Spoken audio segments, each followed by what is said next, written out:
This is the Week in Sustainability from Sustain.Life. It's where our team of sustainability experts and practitioners share commentary to keep you up to date on developing stories and news.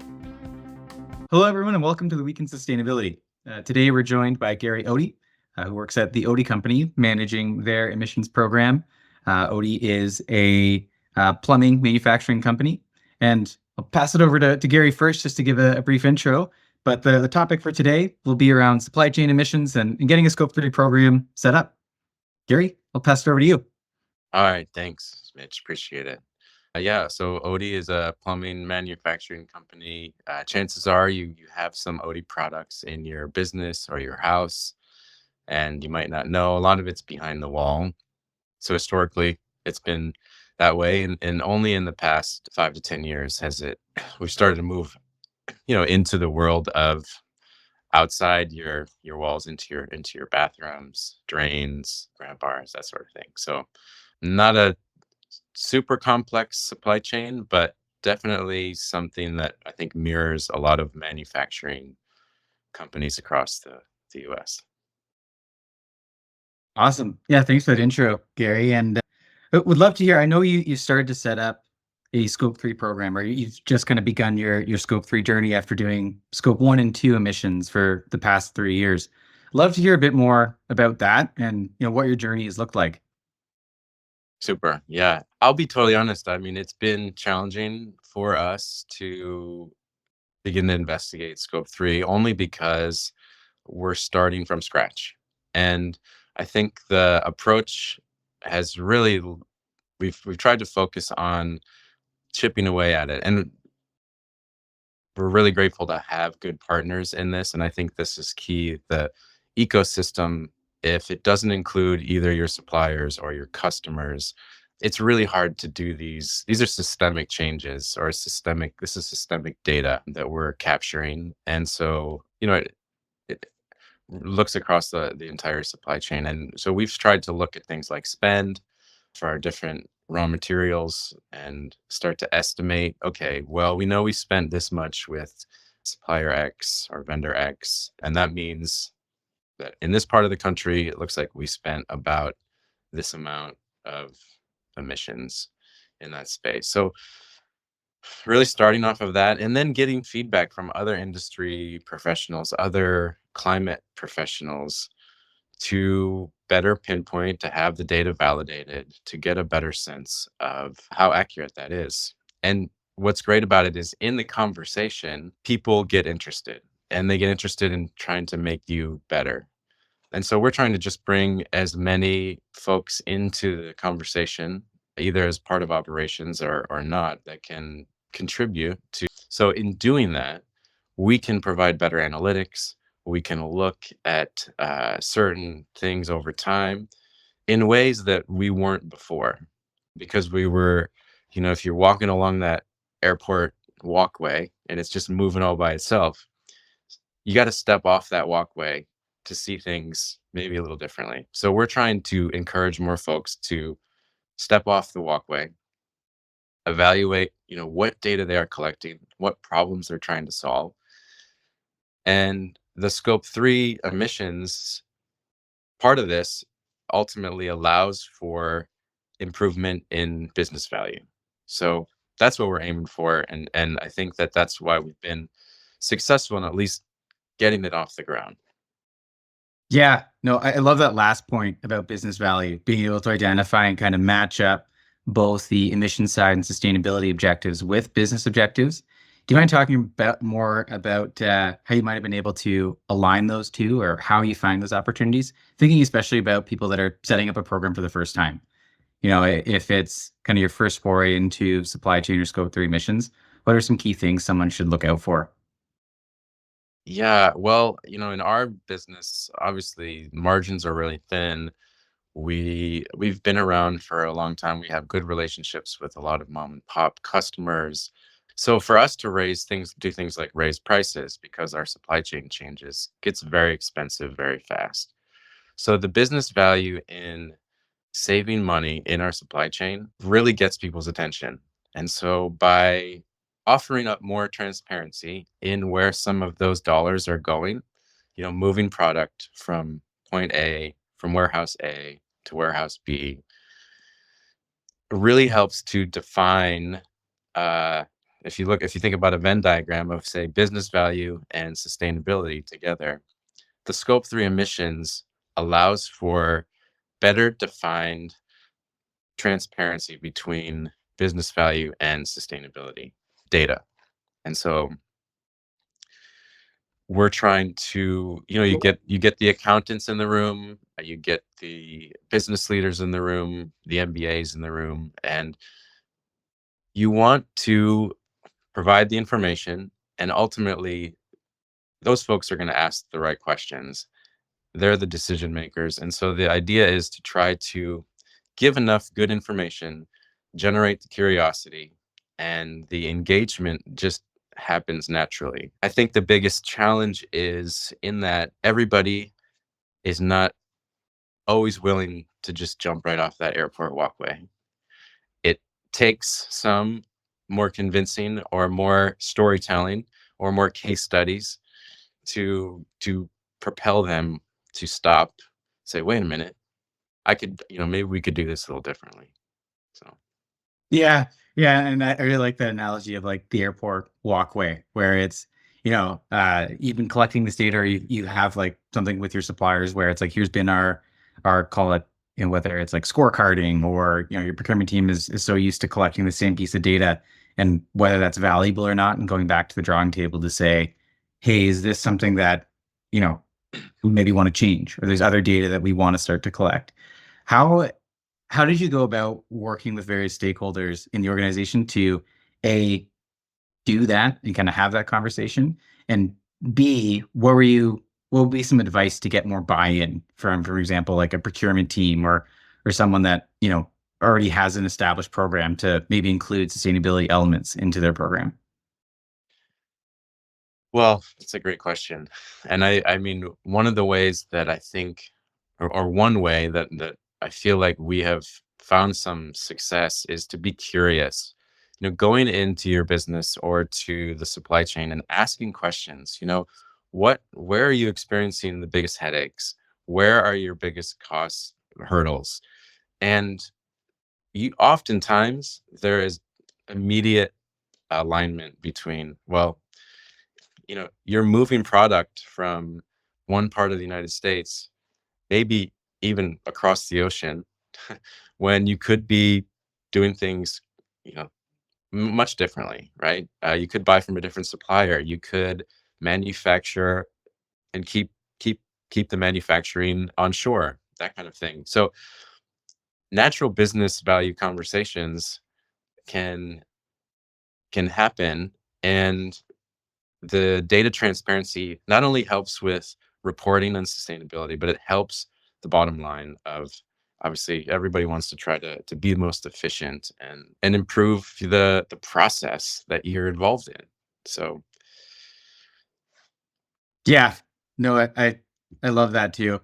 And yeah, I think that's the one piece of advice that I might hone in on too, for folks that are, first of all, setting this up for the first time, that sometimes you can get pushback from trying to build out these programs. And it kind of might be, kind of that initial sentiment that you said earlier too, where, hey, purchasing more sustainable products could affect our bottom line, could affect our margins, could affect, and I think finding and highlighting the business cases where you can make it a win-win is super key for success of the program, and something that I think where you can find those opportunities is really great. It, I guess, question on that too is, were you able to find really great success stories, or do you maybe have a success story to share on what that did look like for your organization? I think one of the great success stories is to connect, to be curious, and then oftentimes what happens is you're able to connect with other folks who are really good at what they do, and they know that part of the business really well. So for example, recently I've been working with different professionals in the organization around energy efficiency, just looking at our machinery, looking at how long, they know that site inside and out. They've kept those machines running sometimes for 40, 50 years, and they're great at making sure they know what it takes to produce the widget, to get the things out to the customer in a timely manner. But if you're asking them to roadmap an entirely new energy procurement solution, right? It would be really challenging. But if you include them in the conversation, they can educate you and the third party or the consultants who come and get involved. Here's what Odie needs. Here's what we need to do to not only evolve our manufacturing and keep it here local, keep those jobs here, but ultimately it will improve the product, right? So you might find a different set of materials. We're looking at rubber and different, coming from different places. There's forest certified rubber, just like there is for wood, which basically means that the rubber is going to come from a farm that pays fair wages, where they're, um, not taking advantage of folks. And so these things, that curiosity seeps into other parts of where you can find alliances, right? I also mentioned earlier to you, thinking about things like DE&I. You can't expect a company to be sustainable and to make decisions about sustainability if they can't treat their people equitably, right? So the connection between those two efforts becomes aligned. And then once you have a mouthpiece that supports that effort. Hey, we not only do we want to make sure that you're getting fair wages, and that's just as much a part of the bottom line as anything else, but we want to make sure that you stick around and that you feel a part of what's happening. And so those then when it comes to conversations about tracking data for, say, supplier diversity, we have that data available to us. And so we can look at not only supplier diversity, but we can look at the supply chain more closely. So you can give suppliers scores based on how well they score in DE&I, and then how well they score in sustainability. And I think that, being able to make connections with other, it's a lot like, it requires listening as much as doing, right? I think that we oftentimes, at least I can speak for myself, we want to have this, we feel really strongly that we know the scope 3 is so important, right? And this emissions reporting is so important, and it absolutely is. But if we can't also listen to the mouthpiece that says, hey, yeah, but this group of people is left out of that conversation and they don't even have a fair wage and they're being treated poorly in their organization, right? So that's one of the things that Odie has really tried to focus on almost first is, hey, let's make sure that the people that we have on our team are treated equitably. And then, from there, they're going to be allies in the conversation. So I just went off on a tangent. I hope that's not No, too. that was awesome. Yeah. No, and actually I love that point about like tying in your being able to tie into other programs, because I think it's so key too, right? That sometimes it feels like E is siloed, then S is siloed, and G is siloed. But so many of the initiatives and so many things that we're already asking of suppliers, there's a lot of overlap. So if you can tap into other programs that do exist, I think yeah, makes a huge difference. And quite honestly, lightens the load for even the scope 3 side of things. That, if they're already engaged with suppliers, if they're already asking for and requesting data, being able to be a part of that conversation. And I really like that point too about, oftentimes listening more than doing, just to know what's going on in the organization can be a really great strategy just to get started. Yeah, I mean, to give you another example, we actually in Midwest, and I'm sure this is a lot like other parts of the country, some of the energy providers, they'll actually pay you to turn down your energy. They'll say, hey, we'll give you a cheaper rate for 364 days a year. If one day a year you turn down your demand completely, we'll give you a completely different rate. So in essence, they're paying us to use more power, right? So, and I didn't know, obviously, until I got into this, started asking questions from these professionals in our organization who have been around and they're doing this. They're like, well, Gary, that's a great idea. But actually, we're encouraged now to use more power because we get this lower It's rate. We agree to turn down our, turn everything off for that 1 day or 2 days a year, whatever it is. And it's like, oh gosh, yeah, that's that makes that's a things bit of a really double-edged sword. so. But that conversation, then since that conversation, that particular individual has been a part of the solution, and they've been a part of the conversation to find the solution, so that we are all connected in the outcome. And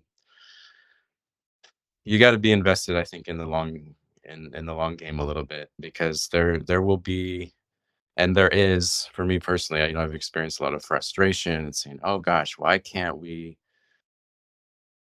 this happen sooner? Why do we have to wait till next year?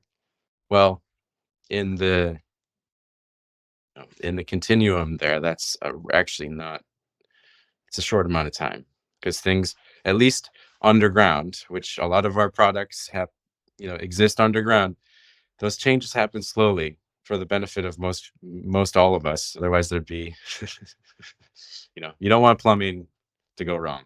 So Yeah. Yeah, no, totally a fair point. So I think we've covered a lot of ground today and talked, not even just about supply chain, but standing up sustainability programs more broadly too. I just in closing too, just for someone that is standing up their supply chain program for the first time, if you had to give them one piece of advice, what would it be? I think that, well, I did mention, being curious already. And I think that the more that we can learn from each other and make connections with each other around where we're all trying to go, um, the better off the next generation is going to be. And if we're not listening to each other, it's going to be really hard to compromise and make progress. And so that curiosity, I would just encourage folks to be patient with the process, but try to just be curious about those folks who see things differently than you do. Because ultimately, I think everybody wants to improve, everybody wants to save money. And so yeah, including trying to be inclusive in that process. So Yeah, no, I love that. And just, reiterating the point too, that it is a process. Because I feel like sometimes it's like, all right, we're just going to send out these surveys, we're going to get the data, we're going to get it and do the calculations and we'll be done. And I think just, realizing that oftentimes it's maybe not just about the data collection, that there's so much more, again, tapping into the other initiatives that are going on in the organization, listening to the other people in terms of what some of their objectives are. And, there's a lot of progress to be made across the board in doing just that. So I think that's fantastic advice.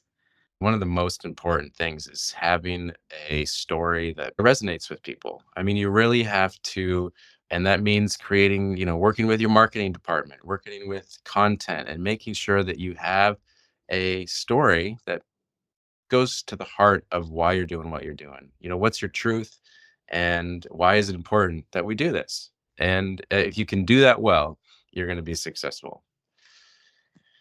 Yeah. No, I totally agree there too. And I think like having a story to tell suppliers too, I think is so key. Cause I think from their perspective, so much of the time it's like, oh great, another survey, another thing that's come on board. And it's oftentimes, going back to what you're saying about we're all trying to do this in the right way. If you can get them on board with, okay, we're doing it for these reasons, or we're doing it, ultimately we're all becoming more sustainable together. I think it really helped them get on board too. And, even beyond just the data requests, once you start talking about engaging them for whether that be, looking at more sustainable materials, whether it be looking at different options within the supply chain, having Yeah, that story is a key part. totally. Well, Gary, I want to thank you so much for your time today. And that'll end our podcast for this week. Thanks, everyone, and we'll catch you in the next one. All right. Thanks, Mitch. Sustain.Life is the leading and most comprehensive sustainability software on the market. To learn how we can help your company measure its emissions and take climate action, go to Sustain.Life. Don't forget to like and subscribe to this show on our YouTube channel or your favorite podcast platform. Thanks for tuning in. See you next week.